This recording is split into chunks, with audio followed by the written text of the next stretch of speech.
Hello and welcome back to The Abstract. Today, we'll be describing for you the sexy gone wrong 2009 movie, The Reader. So many twists happen. Watch to the end to find out. The only thing we love more than movies is you. Please subscribe.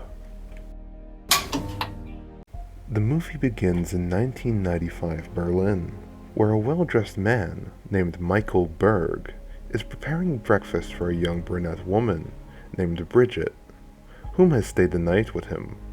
The two part awkwardly, and as Michael watches a tram pass by outside, the film flashes back to another tram in early 1958, West Germany, during a rainy winter day. An unhappy-looking teenage Michael gets off but wanders around the streets afterward. Finally, pausing in the entryway of a nearby apartment building, where he starts to vomit, Hannah Schmitz, the tram conductor, comes in and assists him in returning home. Michael is diagnosed with scarlet fever and must rest at home for the next 3 months. All Michael can do is examine his stamps and bide his time. After he recovers as the spring season arrives, he returns to her apartment building to deliver a bouquet of flowers to Hannah at her apartment and thanks her. She is matter-of-fact with him, but asks him to escort her to work on the tram line. However, when she catches him spying on her as she dresses, he runs away in shame. When he returns to apologize a few days later, she seduces him. He persuades her to tell him her name, Hannah. Michael returns to her every day after school, rejecting the clear interest of girls his own age. The two begin a sordid affair that lasts through that spring and summer, when he is off from school. Their liaisons, all at her apartment, are characterized by her asking him to read books he is studying in school, such as The Odyssey, The Lady with the Dog, and The Adventures of Huckleberry Finn. He sells his stamp collection so they can go on a bicycling tour in the countryside. When Hannah is promoted by the tram company to do a better paying position and an office job, she becomes unsettled when Michael arrives at her apartment for one of their trysts. She suddenly snaps at him when he tries to read her Chekhov's The Lady with the Dog. They make love one last time, and she then moves away without telling him where she is going. Michael is heartbroken. 8 years later, in 1966, Michael is now age 23 and attends Heidelberg Law School. As part of a special seminar taught by Professor Roll, a concentration camp survivor, he observes a trial of several women who were accused of letting 300 Jewish women die in a burning church when they were SS guards on the death marches following the 1944 evacuation of Auschwitz concentration camp. Michael is stunned to see Hannah is one of the defendants. He visits a former camp himself to try and come to terms with this. The trial divides the seminar, with one student angrily saying there's nothing to be learned from it, other than that evil acts occurred. He tells Roll that the older generation of Germans should kill themselves for their failure to act, then and now, to stop the Holocaust. The key evidence is the testimony of Lana Matter, a young Jewish woman who has written a memoir about how she and her mother survived. When Hannah testifies, unlike her fellow defendants, she admits that she was aware the whole time that Auschwitz was an extermination camp. She also admits that all the SS guards, herself included, would randomly choose 10 prisoners each.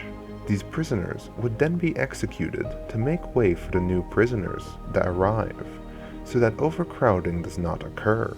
In Hannah's case, she would choose the physically weak and less able-bodied prisoners to their deaths. She would also make the prisoners read to her. Every evening, Hannah would randomly choose one female prisoner to read a book to her in her office before taking them back to their cell. As she takes great enjoyment in being read to, every prisoner that would read books to Hannah would be later killed. Further charges against Hannah whilst an SS guard also included 300 counts of murder, brought about when an aerial bombing raid by the Allied forces accidentally hit a church, where the prisoners were sleeping for the night. The church's roof collapsed and a fire ensued. The prisoners tried to escape the burning church. However, all exits were locked. The SS guards, Hannah included, had the power to unlock the exits to let the prisoners escape, but they did not. Only 2 prisoners survived, Lana Matter and her mother. Hannah strongly denies that she personally authorized a report to lock the church exit doors, preventing the prisoners to escape, despite pressure from the other defendants. When the prosecutor produces a document with Hannah's signature on it, authorizing the church incident, she continues to deny the charges by claiming that someone forged her signature. However, when she is asked to provide a handwritten sample of her signature to compare it to the signature on the document, Hannah suddenly retracts her denials and admits to signing the document. In the courtroom audience, Michael then realizes Hannah's secret. She is illiterate and has made many of her life choices to conceal that. Even her choice to join the SS was made because of her desire to avoid a job promotion, meaning she would have had to reveal her illiteracy. Without being specific, Michael informs Roll that he has information favorable to one of the defendants, but is not sure what to do since the defendant herself wants to avoid disclosing this. Roll tells him that if he has learned nothing from the past, there is no point in having the seminar. Hannah receives a life sentence for her role in the church deaths, while the other defendants get prison terms of a few years. Michael soon graduates from the law school and gradually becomes a successful lawyer. He marries a young woman named Mart, and together they have a daughter, whom they name Julia, but Michael remains emotionally withdrawn. His marriage ends a few years later when Mart leaves him, and he becomes distant from his daughter. Rediscovering his books and notes from the time of his affair with Hannah, he reestablishes contact with her by reading some of those works into a tape recorder. He sends the cassettes and another tape recorder to her in prison. Eventually, she uses these to teach herself to read the books themselves from the prison library, and eventually writes back to him. Michael does not write back or visit, but keeps sending audio tapes. In 1988, the prison's warden writes to him to seek his help in arranging for the aged Hannah after her forthcoming release on parole. He reluctantly agrees to sponsor Hannah. He finds an apartment and job for her, but when he visits her for the first time, 1 week before she is to be released, he is aloof to her. She tells him that before the trial, she never thought about what she did as an SS guard, but thinks about nothing else now. After he leaves, she commits suicide by hanging herself in her cell, and leaves a note to Michael and a tea tin with cash in it. In her will, she asks Michael to give her life savings to the family of one of the prisoners at Auschwitz. Later, Michael travels to New York.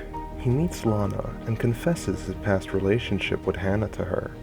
He tells her that Hannah was illiterate for most of her life, but that her suicide note to him, to give both the cash, some money she had in a bank account, and the tea tin to Lana. After telling Michael there is nothing to be learned from the camps, and that he should go to the theater if he is seeking catharsis, Michael suggests that he donate the money to an organization that combats adult illiteracy, preferably a Jewish one, and she agrees.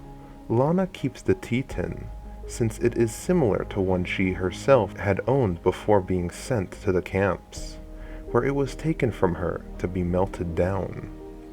In the present day of 1995, Michael reunites with his daughter, Julia, now age 21, who has just returned from a year in Paris.